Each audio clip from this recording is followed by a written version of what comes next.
Welcome to Not Milk Never Milk. Subscribe if you're lactose intolerant.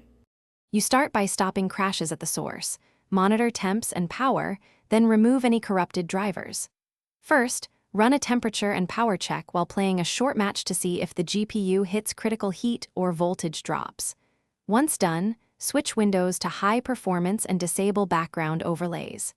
Next, boot safe mode, run thee to fully uninstall the GPU driver, and then install the latest clean driver from the vendor. This fixes many driver-related Valorant crashes. Now you tune the game and driver settings to eliminate instability.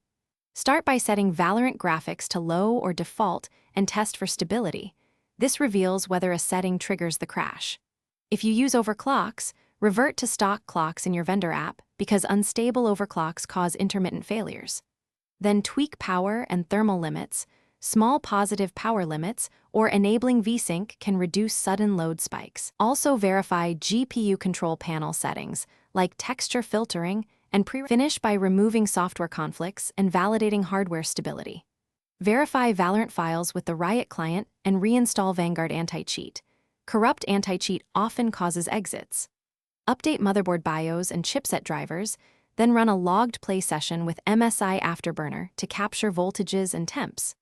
If crashes continue, try the GPU in a different system or test with a known good power supply to isolate the PSU or card. If the card fails in multiple systems, contact RMA.